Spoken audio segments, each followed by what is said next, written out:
Добро вечер во емисијата 360 степени на Алсат. Еве ги темите за вечерва. Корона кризата и битолски баир. На листата на најголеми грижи на мештаните, COVID-19 не е на врвот. Пишат казните, па ќе пишат кога се нема, луѓето умират од глад, па маски пара да се купат. Поради корона кризата утежната е продажбата на пластика и старо железо. После ромите прак криминали, ќе прат криминали. Немаме доволни финанси ни овдека. Ваква е сликата на инфективното оделение во Штип. Погребалните служби во скафандери ги изнесоа телата на починатите. Како да се убедат младите да изберат средно стручно образование? Едно е дека ќе добијат убава работа, значи добро платена работа. Разбираат ли компаниите дека мора да инвестираат во иден кадар? Unë shkoj në atë kënqa, jemi 4 shokët dhe shkojmë dhe atje shikojmë, punojmë, na bëjnë ka pak praktik dhe na japin stipendije. Железничката станица во Тетово по извршената комплетна реконструкција доби нов изглед и инфраструктура. Trećine Žežert gradu kthye për të kontrolluar nëse problemi kryesor ishte zgjidhur. Fakti, që vështirë se dikush në Tetov përdor trenin. Малку возови има и сите железнички станици у големите градови се вон град. Почнуваме веднаш. Битолски баир не е жариште на COVID-19, но силно ги чувствува последиците од COVID-кризата. Немаштијата сега е уште поизразена, бидејќи и жителите кои главно заработуваат во неформалниот сектор, отежнато собираат и продаваат пластика и старо железо. Па наравно ќе фаќаме луѓето коронавирус, па шо е ова? Ова не личи на улица. Мегленци сме. Еве бе душо, еве, ова на вода личи, ајде. Не е живот тоа. Како и низ целата земја, COVID-19 е закана и за битолски баир. Но проблемот тука е што нема услови, ниту за хигиена, ниту за заштитни мерки. И да не постои вирусот, секој дете гарантирам со живо дека новој дел ќе се споволи. Имаме мали деца. Не се ни капени, не се ни прани, не се ништо. Владата треба да мисли за овие младите. Надлежните тврдат дека работат и на привремени и на трајни решенија. Но за тоа велат треба и време и соработка од локалното население. Никој не може толку многу да исчисти, колку што еден може да извалга. До кога баир ќе биде слепо црево на градот и можно ли е да стане жариште на COVID-19?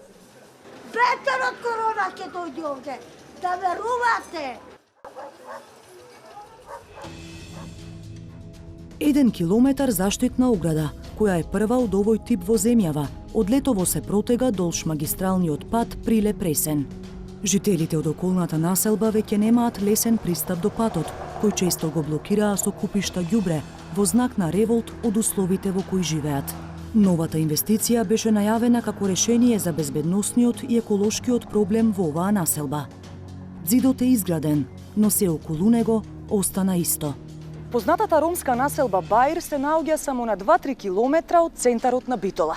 Разликите во начинот на живење во градот и овде горе на Баир секако небо и земја. Најлошо е во срцето на Баир, познато како Картон Сити. Вода доволно немаме, него цревото, кај што копав, да поставам реков вода, немаме вода. Немаме вода, вистинама, 20 години жената веќе со туди бокали ми полни.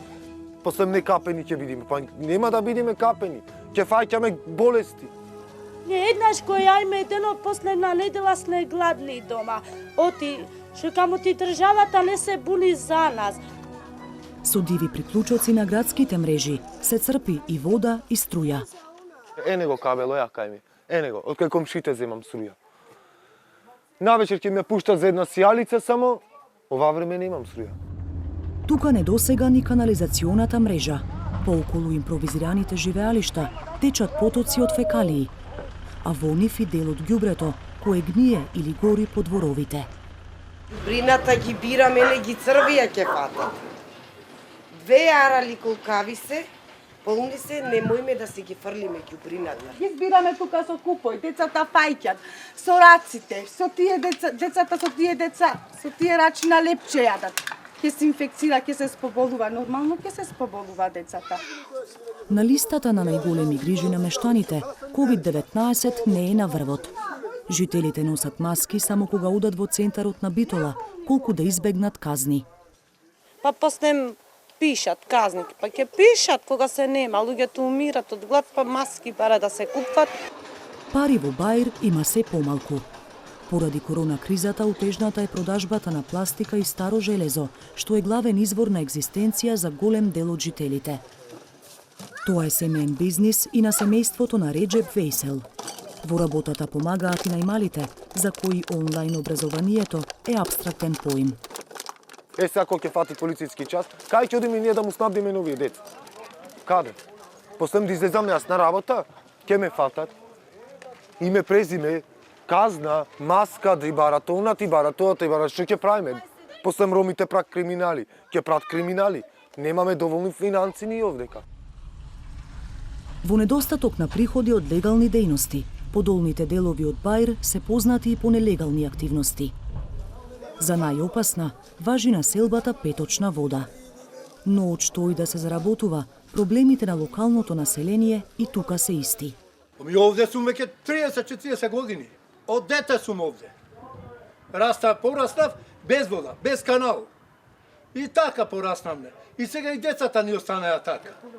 Во дел од тесните малски улици, невозможно е да се помине со автомобил, бидејќи низ годините диво изградените куќи се проширија. Се друго остана исто. Ода думрите на чекли може да го извадат. Ние во пропаст живееме овдека. Нема интерес, нема ништо нема. Не се онадват никако. Само децата во беле ќе си тоа Од ромите ги зема овие сколоите. Ќе ги зема сколоите, па нема овде ни еден да иди. Така и таа Наташа дојде еднашка овде, го зеде гласо и уште еднаш не се врата.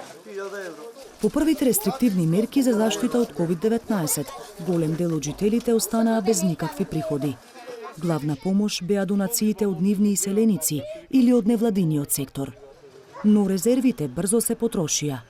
Доколку има сега повторно локдаун, би било многу потешко да се справат со кризата, колку што беше претходниот пат.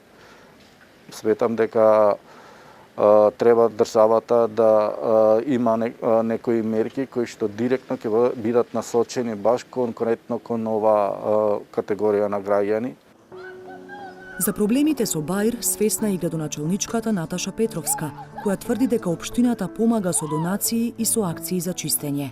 Успеавме да кон овие социјално ранливи семејства доставиме 2500 пакети на хигиена и пакети за храна, во кои што општината заедно со јавните претпријатија учествуваше со 800 пакети, со поддршка веднаш интервентна до Црвениот крст на самиот почеток од 100.000 денари, меѓутоа и со програмата на социјална заштита на општина Битола со материјална поддршка кон социјално ранливите семејства со 1 милион денари. Со странска помош, општината инвестирала и во игралиште и реконструкција на објектот на местната заедница, кој неодамна беше демолиран и ограбен. За поголеми инвестиции како обезбедување вода и струја, засега нема можност. Петровска вели дека прво треба да се реши статусот на куќите на Баир, од кои голем дел седи во оградби. Тврди дека општината има направено план за урбанизација, а допрва ќе се бара помош од владата, која за дел од жителите ќе треба да обезбеди социјални станови. Не може да градите инфраструктура таму каде што не се запазени законите од урбанистичкото планирање и се нарушени. Значи, вие едноставно не можете ни да подпишете документ кој што не ги запазува законските одредби на урбанистичкото планирање. Затоа и споменувам дека овде станува за проблем кој што треба интегрирано да се решава помеѓу локалната самоуправа и централната власт, која што во најмала рака, или парламентарното мнозинство кој што во најмала рака ги носи законските одредби, бидејќи вие не може да решавате проблем и право на еден граѓанин, а при тоа да нарушувате право на друг граѓанин. Иако здравствените институции во градот не водат евиденција колку жители од Баир се инфицирале од COVID-19, Петровска не верува дека населбата може да стане жариште на вирусот. Дека бројот на заболени е мал е проценка и на невладиниот сектор. Сепак активистите потенцираат дека состојбата може лесно да ескалира и дека кризата мора да биде лекција за државата, за еднаш за секогаш да се реши оваа болка на градот. Во последниот извештај на Европската Унија беше нотирано проблемот со ромската заедница. И баш од таа причина ние очекуваме дека во наредниот период ќе има баш еден поголем проект, кој што ќе биде проект наменет баш за решавање на овие инфраструктурни проблеми, односно на создавање услови за урбанизирање на населбата Бајр. Идејата за урбанизацијата, а со тоа и кревање на квалитетот на животот на Бајр, не е нова. Но ако наскоро нема акција, се чини дека нема долго да трае трпението на локалните жители. Ќе го турниме зидо, па што сака, нека види тогаш. Нека земи малце владата мерки, како сите што живеат, сакаме ние така да живееме ромите. За рушење на бариерите и обезбедување еднакви услови за сите, ќе треба политичка волја, пари и време.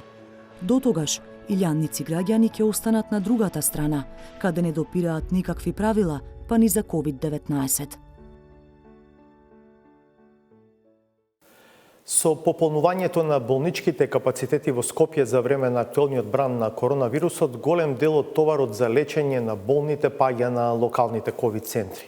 А ако во главниот град се проблем ресурсите, може да се претпостави како е во внатрешноста.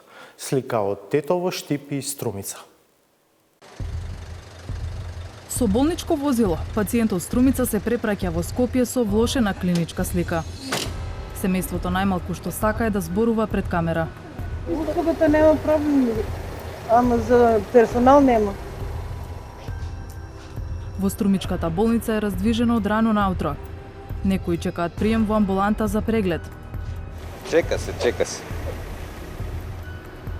Од тука, суспектните на COVID-19 се препраќаат на тестирање во соседниот објект.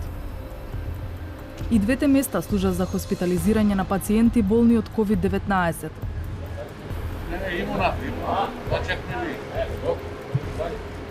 Колку што може да ни помагат, што да правиме сега, и они не се криви, и они не може да постигнат, това е ново народ.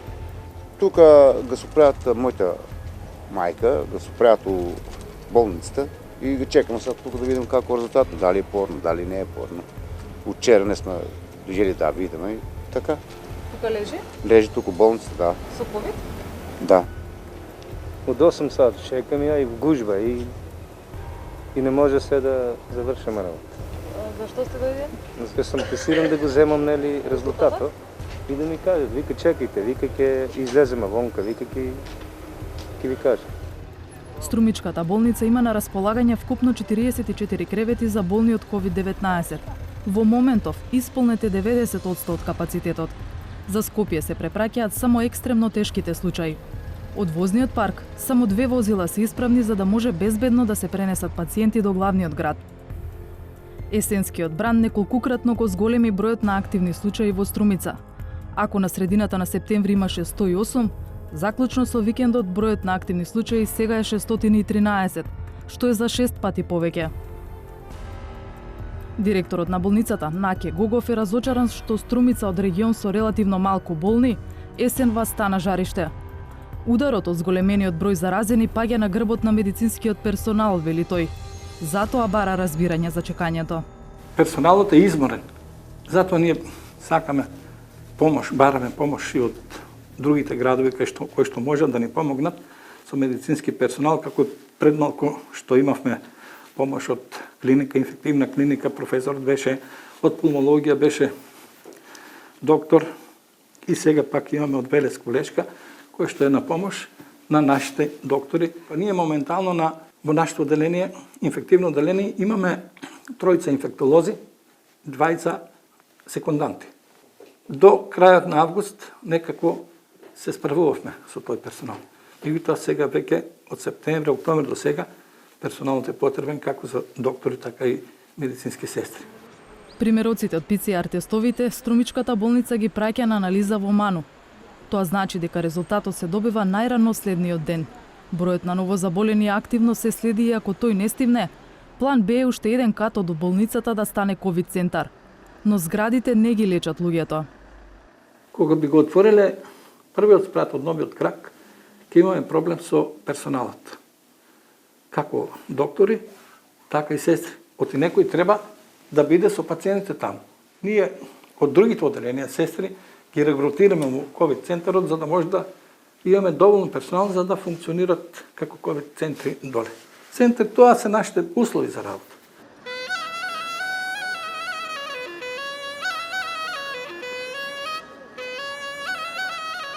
За разлика од болницата, во Струмица на улица друга песна.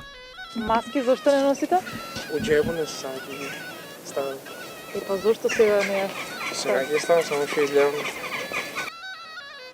Ја следевме групата млади, но маски не ставија. Крајна цел им беше Струмички кафе-бар, каде веќе ниту законски не беа обврзани да го сторат тоа. Маска носи кој како сака и на импровизираниот пазар пред трговскиот центар Глобал. Ево кај нас. Имаме маски. Како што се доближуваше камерата, така луѓето ставаа маски. Зошто не носите маски? А болја е.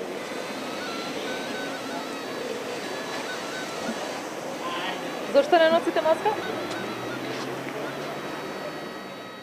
Во продавници, книжарници и бутици, без заштита нема влез. Се почитуваат мерките во Струмица? Па, мислам дека сега што гледам се И па како толку заразени има се тоа? Појма нема, тоа не може да го рече ништо. Попладнето се упативме во Штип. Со заоѓање на сонцето, градот под Исарот се празни. Останува звукот од амбулантните возила.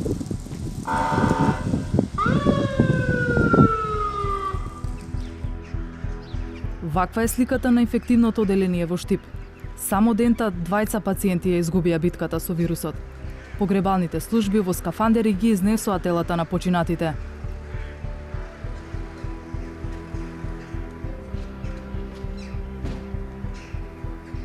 Истовремено, не престанува битката за животите на другите болни.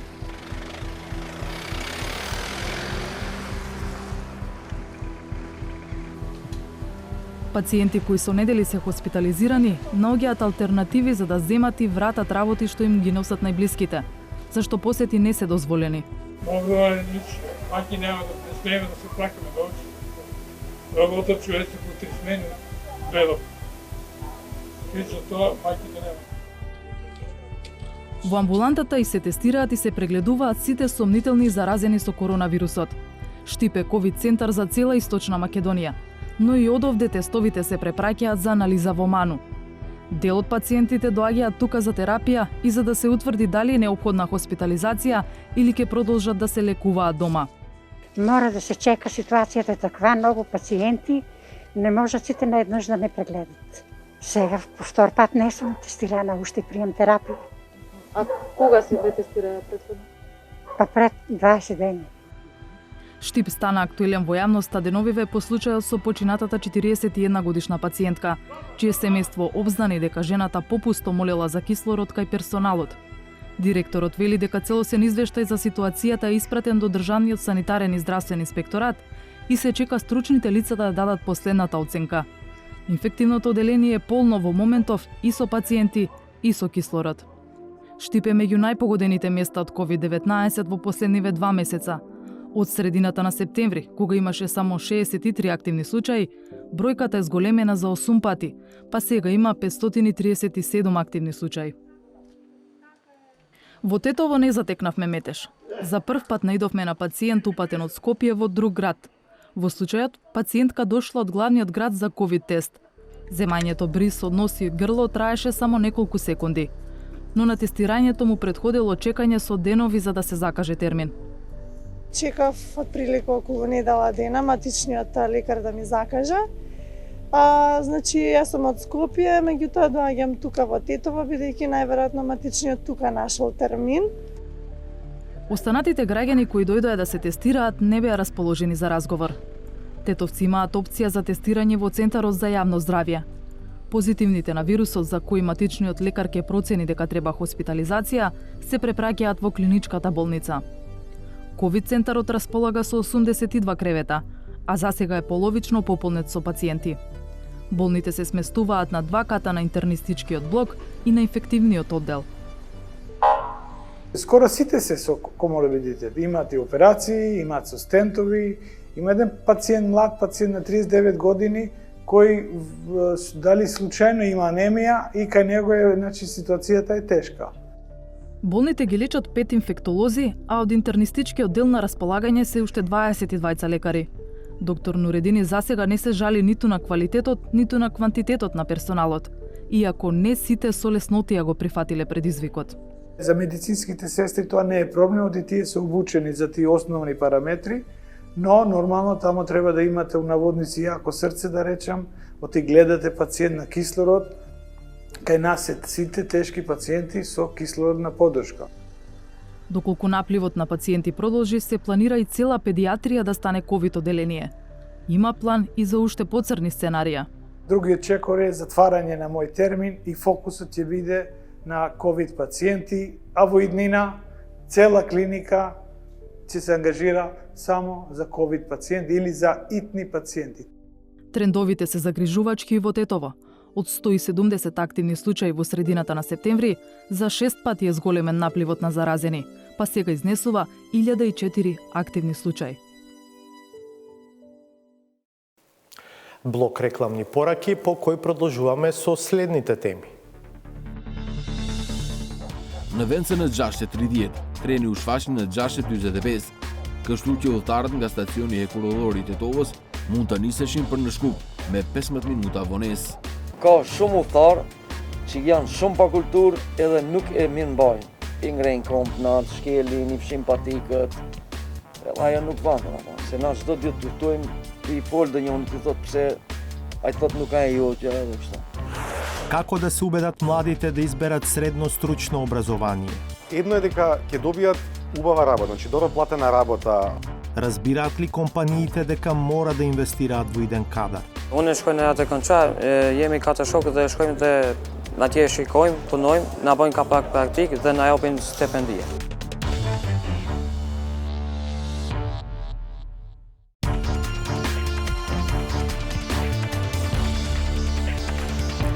Продолжуваме со 360 степени. Во последните 10 години, со исклучок на 2015-та, континуирано се намалува бројот на патници превезени со воз во земјава. Стари возови, мал број линии и железнички станици на перифериите на градовите се меѓу главните причини за овој тренд. Në fillim të këtij muaji, një pjesë e konsiderueshme e vendit për herë të parë ndoshta mësoi se një tren kalon nëpër Tetov. Железничката станица во Тетово по извршената комплетна реконструкција доби нов изглед и инфраструктура. Renovimi i fundit i stacionit të ndërtuar në vitin 1952 kishte disa qëllime. Është zgjidhur një problem i kahmotshëm i ndërtimit të sistemit ose kanalizimit atmosferik, pasi që dim këtu janë mbledhur shumë ujëra. 3 javë pas ceremonisë, 360 gradu kthye për të kontrolluar nëse problemi kryesor ishte zgjidhur. Fakti që vështirë se dikush në Tetov përdor trenin.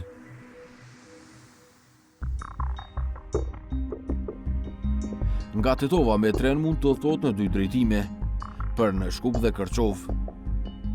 Nuk ka linja të posaçme, por treni i linjës Kërçov-Shkup-Kërçov rrugës vetëm dalon në qytetin rreth Sharrit. Hvala, prijetno.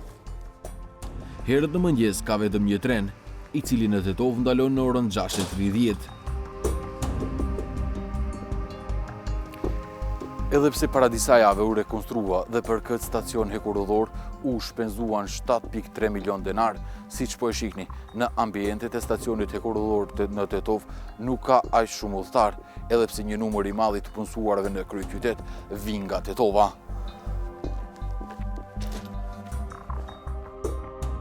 Udhëtarët filluan të vinin disa minuta para kohës që ishte parapar për të mbërritur treni. Por edhe ata që erdhën duhej të prisnin, pasi që edhe treni i vetëm ishte vonuar. Në vend se në 6:30, treni u shfaq në 6:45, kështu që udhëtarët nga stacioni hekurudhor i Tetovës mund të niseshin për në Shkup me 15 minuta vonesë. Vetëm 2 vagon pasagjerësh janë parapar për këtë linjë. Edhe ato duket se janë shumë, sepse vetëm në njërin kishte pasagjer. Për hekurudhat shtetërore është një kosto e pambuluar, për konduktorin më pak punë. Në mesin e pak udhëtarëve të rregullt, disa janë punonjës të hekurudhave, të tjerët prej kohësh e kanë zhvilluar zakonin e udhëtimit me tren. ndërsa përdoruesit e rinj të këtij transporti ishin vetëm disa nxënës të shkollës së mesme. Që sa kohë udhton me tren ti? Ka një muaj e gjys. Pse udhton me tren? Po shkoj në medrese, në shkollë, dhe më konvenon më mirë me tren. A është më sigurt me tren? Po. Po hipi në Tetov dhe sripi në Saraj. Për ku udhton ti me tren? Për në Saraj, për medresë. Pi ku je nis? Prej Gosivar. Pse udhton me tren? Po më duket më mirë, ka më shumë kushte me tren. A të konvenon edhe orari? Po, edhe orari më konvenon. Por Ali udhton me tren vetëm në një drejtim, për në Shkup.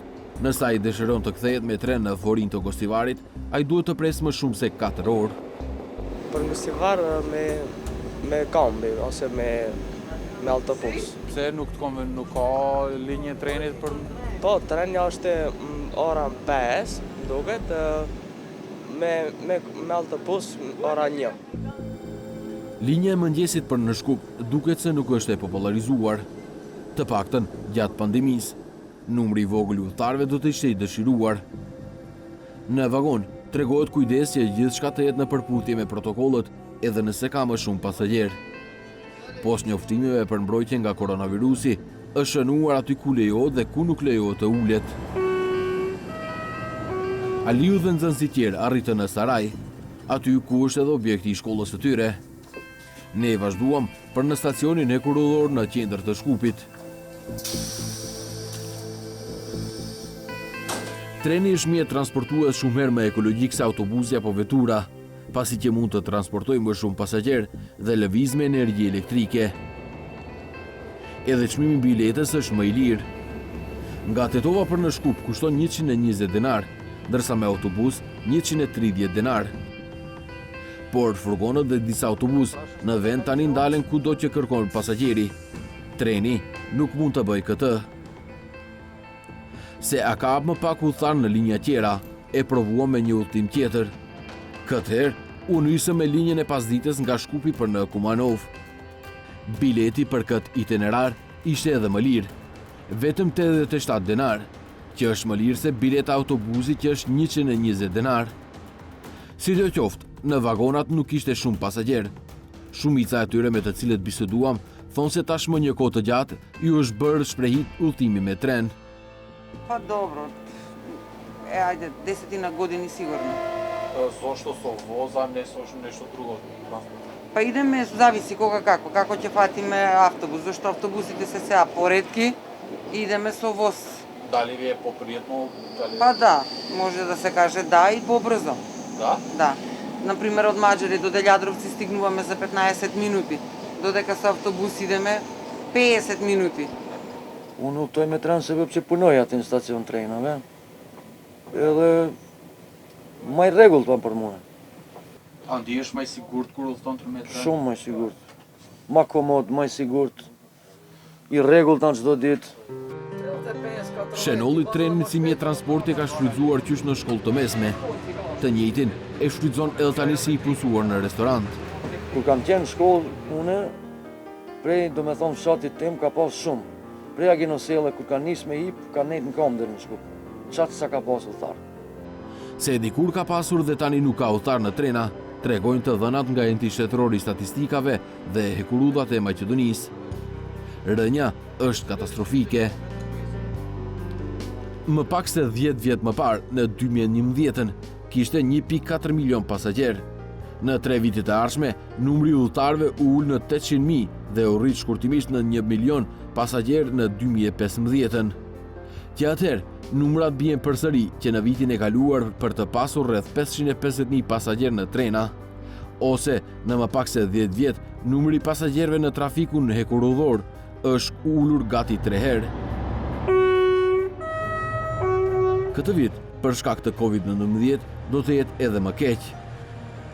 Duke përfshirë edhe shtatorin, në vitin 2020 u transportuan vetëm 190.000 udhëtar. Në të njëjtën periudhë të vitit të kaluar, kishte 2 herë më shumë, rreth 400.000 pasagjerë. Përse më pak pasagjerë udhtojnë me tren? Nuk i pyetëm ekspertët, Për МК Mbgulesit, disa thonë se nuk ka trena të mjaftueshëm. Да ни одговара возот и за насавале да идеме за на работа. Нема? Нема. Нас, пошто 20 до 6, ние сме од 8 на работа. Не може да стигне. И не можеме да стигнеме, да. Për udhëtarin e rregull Çenolin, problem tjetër është edhe qasja e udhëtarëve ndaj trenave. Trenat janë, do me thonë, të pastër, të mira, më ka shumë udhëtar që janë shumë pa kulturë edhe nuk e mirë mbajnë. I ngrejnë kom të naltë, shkelin, i fshin patikët. Edhe ajo nuk banë, se na çdo ditë lutojmë i folë dhe njënit i thotë pse a i thotë nuk ka e jotja edhe kështu. Makinisti, i cili e drejtonte trenin nga Shkupi për në Kumanov, Vlado Kuzmanovski, ofron argumente plotësuese se për çfarë bar gjithnjë me pak udhëtar. Па немање на нови возови, малку возови има. И сите железнички станици у големите градови се вон град. Е у Куманово, подалеку од град, не е у центар. Има 4 воза у ден. За Кичево еден воз. И таму е на крај на градот. Por edhe me ato mangësi, Kuzmanovski nuk la pa kujtuar se treni ofron një avantazh që nuk ka asnjë mjet tjetër transportues. Нема отстапки за безбедноста у железничкиот сообраќај. Не може да се деси за нешто да не застане воз како што мислат луѓе или тоа. Некои други работи може да се деси, да касни возот, да нема грејење, да тоа иначе за безбедност и патниците и ние вработените и по пругите, тоа е на максимално ниво. Kur arritëm në Kumanov, tashmë ishte rrësuar. Stacioni i trenit në qytet është në periferi, gati 4 kilometra nga qendra e qytetit, që do të thotë se të duhet edhe një mjet tjetër transportues për të arritur në destinacionin e duhur. Veçka, udhëtimi me tren nuk është as më i shpejt e as më i lirë. Ndoshta ndërtimi i stacioneve të reja hekurudhore në përvendbanime do të ndihmonte për të ringjallë këtë lloj transporti. Pa ndryshime rrënjësore, është e qartë se treni si mjet transporti për udhëtarët në vend është nisur për në fund të binareve.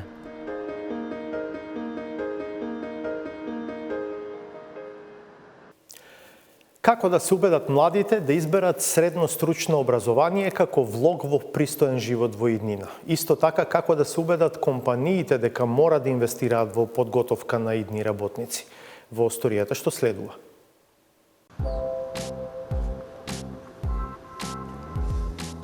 Ардит и Атик се ученици во Скопското средно стручно училиште 8 септември. Таму теоретскиот дел од наставата се следи онлайн поради COVID-19 епидемијата, а праксата се спроведува физички во работилница. Како едни од подобрите ученици, двајцата потпишале договори со компанија каде паралелно со школувањето треба да се усовршат за работа. Unë shkoj në atë kontra, jemi 4 shokë dhe shkojmë dhe atje shikojmë, punojmë, na bëjnë ka pak praktik dhe na japin stipendie. Do me thonë atje mësojmë për udhëheqjen kompjuterikën, si përdorën kompjuterat, gjërat më elementare që na nevojiten për të mësuar, por prap mirë, shumë mirë. Еден од учениците кои се дообучуваат за работа во струката е и матурантот Гоце. Тој веќе 2 години оди на пракса во помала компанија како техничар за компјутерско управување на машина. Размислува да се запише на факултет, а за одскочна даска го смета искуството стекнато на пракса. Јас одам еднаш неделно, барем за време на школа. Моја задача е како секој ученик да обзервирам, да научам, да прашам што не е јасно. И барем кај јас што одам. Работниците од време на време ми даваат одредена задача и според тоа ќе ме проверат дали сум се заангажират, дали пратам, дали обрнувам внимание. Не знам зашто би застанал со средно образование. Можеш секое време да продолжиш да се подобриш и платата секако ќе нарасне. 8 септември, познато како ЕМУЦ, е едно од стручните училишта кое склучува договори со приватниот сектор за така наречена стипендирана настава. Комуникацијата е поттикната со швајцарска поддршка, но и искуство. Целта е да се мотивираат учениците да изберат стручно образование, затоа што повеќето слободни работни места во приватниот сектор бараат вештини кои не можат да се стекнат на друг начин. Времето помина кога имавме по 1000 ученици. Последниот пат јас кога го преземав училиштето, буквално со одењето на матурантите остана само 60 деца. од 970 на 60. И таа година имавме запишано само 14 деца. Проектот за стипендирана настава почнал минатата година, вели Асани, и веднаш го дал посакуваниот резултат – повеќе запишани ученици. Полека се надминува и предизвикот за вклучување на што повеќе компании. И го овозможува, доколку се покажат во тие вештини дека се стварно стручни и оспособени, да им овозможат проодност за пишување на еден од техничките факултети. Со тоа што повторно ќе ги стипендират и си ги враќаат во своите компании. Додека снимавме во училиштето, на средба со раководството пристигнаа представници на Асоциацијата Солар Македонија, кои сакаа веднаш да почнат со обука на млади кадри за работа. Илија Насов е свесен дека приватниот сектор мора да се вклучи во производството на кадар. Во Македонија има доста квалитетни производители на сончеви колектори и на фотоволтаични колектори, но се соочуваме со недостаток на професионално обучени инсталатори и проектанти. Овие програми што ги имаат тука, како оформување на техничар, машински техничар, е многу добра подготовка за понатаму ние да ги дооформиме во сертифицирани инсталатори за соларни, термални и фотоволтаични панели. Ајде, здраво. Значи, оваа машина работи со пробивање. Се пишуваат коти на отворите, исто и на делот. И според тие зададени коти, значи се носи работилнички цртеж, ние тој цртеж го прецртуваме на Евромакот, го програмираме и на тој начин функционира. Вака изгледа првиот ден на пракса во оваа учебна година за средношколците стипендисти од 8 септември. За разлика од практичната настава на училиште, во компанијата имаат можност да работат на помодерни машини. Учениците во компаниите пред се стекнуваат со работни навики, со знаења, со вештини, со способности, кои што ќе им помогнат за непосредно вклучување во работниот процес во самите компании по завршувањето на образованието во средното училиште. Од раководството на компанијата велат дека во моментов стипендираат вкупно 7 ученици од 2 средни стручни училишта. Помладите практиканти на почеток само гледаат, но учениците од погорните класови веќе активно работат на машините. Генералниот менаџер Горан Антевски се надева дека ќе задржат дел од учениците, бидејќи им недостасува кадар. Ние имаме обврска дека од тие 4 ученици, например од 8 септември, дека најмалце 2 треба да се вработат кај нас. Ние имаме желба, но зависи од нив дали ќе продолжат понатак или не. Јас се надевам дека дел ќе се вработат, но и дел би сакал да продолжат затоа што нас ни требаат и машински електроинженери. Од Асоциацијата на метална и електроиндустрија МАМЕИ велат дека речиси сите нивни компании членки се соочуваат со недостаток на квалификуван кадар. Едно истражување покажало дека само во една општина 100 компании бараат речиси 1000 стручни работници. Минатата година го завршивме истражувањето во 130 компании од територијата на Гази Баба и ако ви кажам дека бројката беше 876 потребни стручни работници во истиот момент кога го завршивме истражувањето. Младиот кадар кој е без работа, тие викаат, ние би сакале во администрација да работиме или во државна администрација и така натаму. Занаетите некако не ги сакаат, а од друга страна пак кога ќе заминат надвор од Македонија, таму веќе ги работат тие занаети, или се гипскартонџи, или се швајцери, или се било што. По поразителните сознанија во соработка со локалната власт, МАМЕИ, 8 септември и невладини организации, лани одржале училишен саем. Компаниите кои што се членки на нашата асоциација веќе сватија дека мораат континуирано да инвестираат во развој на нови кадри, дека ситуацијата нема сама од себе да се реши. Според Пешев, директна корист од целиот процес имаат и учениците. Едно е дека ќе добијат убава работа, значи добро платена работа после завршување на своето образование, меѓутоа и самите компании ќе ги стимулираат за понатаму доколку сакаат да го продолжат своето школување, да се запишете на некои техничките факултети. Статистиките не одат во полза ниту на Центарот за стручно образование, јавна установа чија цел е да го подигне квалитетот на стручното образование, кој треба да одговори на потребите на пазарот на трудот. Последните податоци покажале мал напредок за упис во медицинските, електротехничките и машинските училишта, но опаднал интересот за земјоделство, ветеринарство и сточарство. Duhet theksuar se interesimi është shumë I vogël dhe shkon duke u zvogëluar na arsimin trevjeçar ose siç në opinion quhet arsimi për zanate. Aty, do me thënë, shifrat shkojnë duke u zvogluar dhe statistika e fundit flet se vitin e kaluar kemi 6.9% të nxënësve të regjistruar në arsimin profesional. Do me thënë, kjo përqindje është për nxënësit që regjistrojnë në arsimin trevjeçar.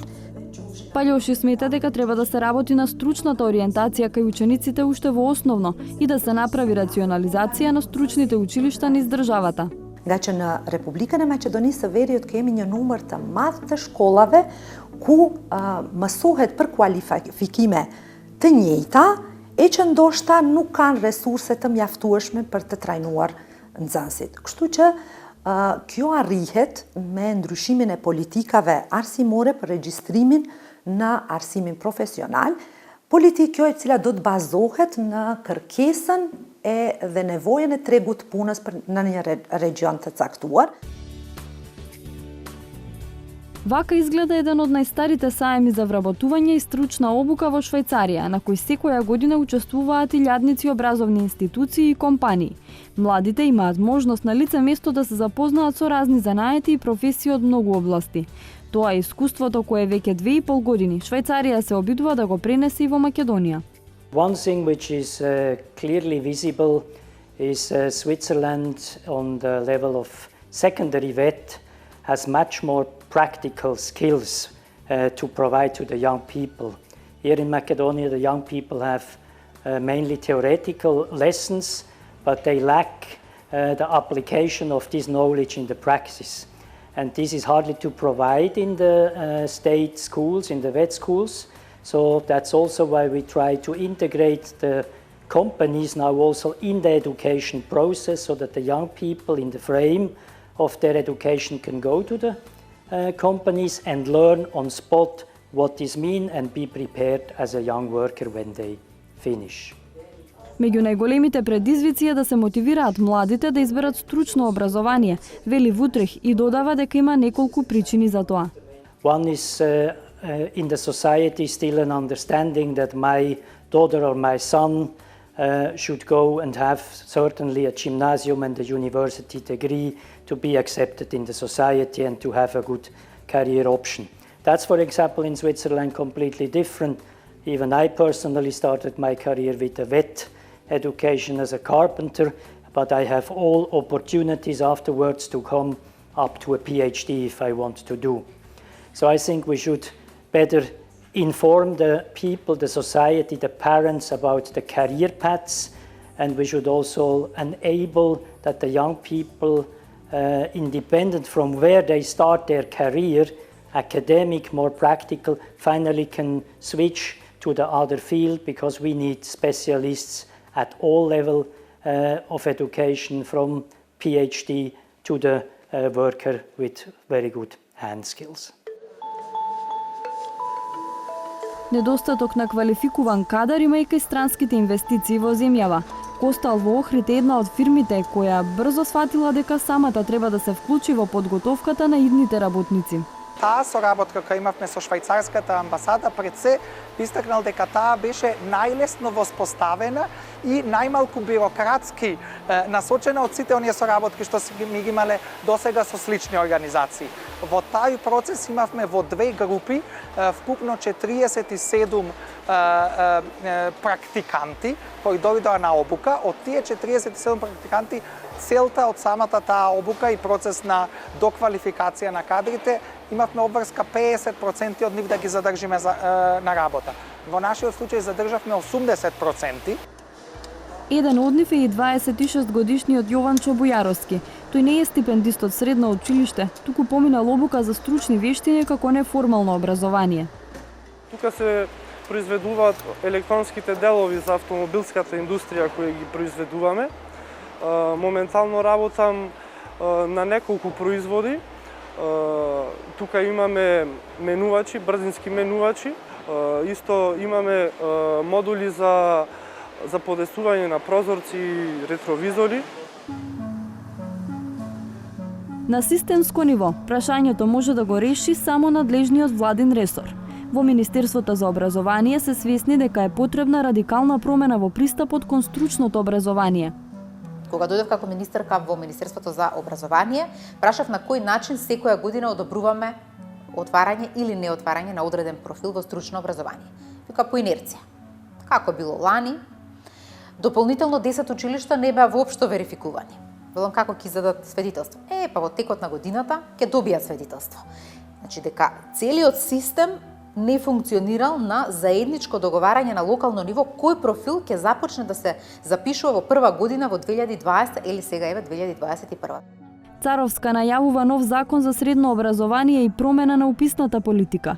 Во планот на МОН е и отворање на така наречени ВЕТ центри или стручни регионални центри во Тетово, Куманово и Охрид. Тие ќе имаат формален дел, училиште, кој што ќе добиете понатаму можност да добиете ВЕТ матура, или за 2 години да добиете само стручно оспособување во нив, и другата опција е неформалниот дел, а тоа е еквиваленција помеѓу курс од 6 месеци или 3 месеци и формалното образование, за да може да имаме брза доквалификација или преквалификација. Ардит, Атик, Гоце и други ученици своето вработување или усовршување ќе продолжат да го бараат преку воспоставените модели. Според Министерството за образование, од годинава и македонската влада ќе почне да стипендира ученици во нивната, но и во угостителската, земјоделско-ветеринарната, текстилно-кожарската и градежно-геодетската струка. Идејата е веќе следната година да проработи вистински диалог меѓу училиштата и фирмите со цел и стручното образование да стане атрактивно и компаниите да имаат добар кадар.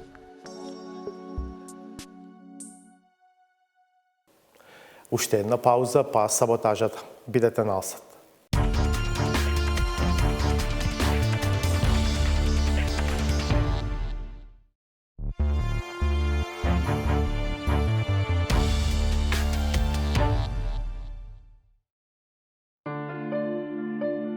Во сенка на отворениот конфликт предизвикан од правото на собственост на сегменти од историјата, се разоткрива и конспиративен план за рекомпонирање на светското минато преку обелоденување на сродство, врз чија основа, доколку е заедничко и ние, како браќа, можеме да бидеме од некаква полза.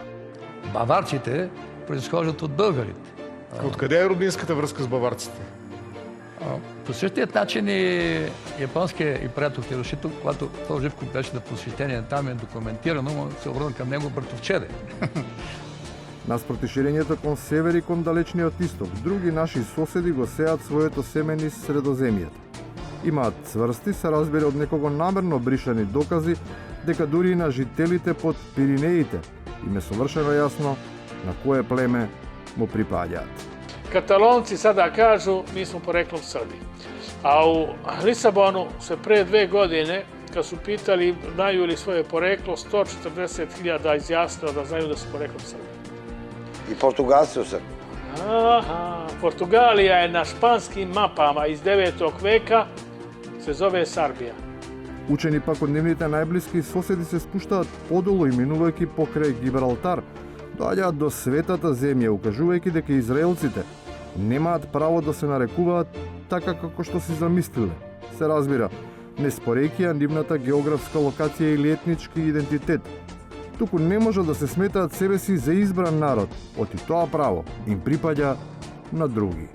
Oni su sami sebe izabirali. Mi Hrvati nismo sami sebe izabirali. Za mesijanstvo to hoćete reći? Da, nismo sami sebe izabirali, kod nas se radi o teološko-političkom izabranju. A tko nas je izabrao? Izabrao je Bog. Izabrao je Bog. За разлика од оваа длабочина на корените на југот од Балканот, врие од најразлични докази за тоа кој ја создал последната Римска империја. Тие што сметаат дека се директни потомци на илирите, тврдат дека своето влијание го прошириле дури до Филаделфија и таму ја покажале својата моќ и креативност. The United States of America was famously founded by a select group of men, many of which were members of the Freemasons. New evidence shows most, if not all, signers of the Constitution were Albanian-speaking members of the Freemasons, an order of elites descended from the Templar Knights. The founders of the United States intentionally based their early foundations of governments upon Albanian cultural principles and values. The founding fathers also spoke Albanian during the Constitutional Convention. Но за основачите на Америка да стигнат до таа точка, сепак на таа територија требало да живее домородно население, кое според сите расположливи, а веројатно и точни податоци, несомнено му припаѓа на друг сој, а може да се пофали за придонес кон развојот на каубојската филмска индустрија. Шпанците не ги донеле први коњите во Америка, туку македонците, како автохтон народ што живеел во Америка. И навако индијанците се потомци на македонците. И на крајот, не достига да се чуе вистината и за црногорците. Ама тие, според митот за мрзеливост, секогаш оставаат во нивно име, за нивното значење да зборуваат други. Montenegro is a tiny country with very strong people. They're very strong people.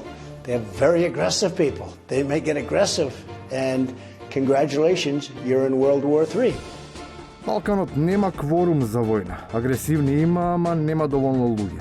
Или се заминати, или се подготвуваат да тргнат кон земјите кои според доказите ги создале нивните предци, барајќи солуција за ослободување од јаремот на славното минато, со кој цврсто околу вратот е врзана надежта за нормална сегашност и иднина.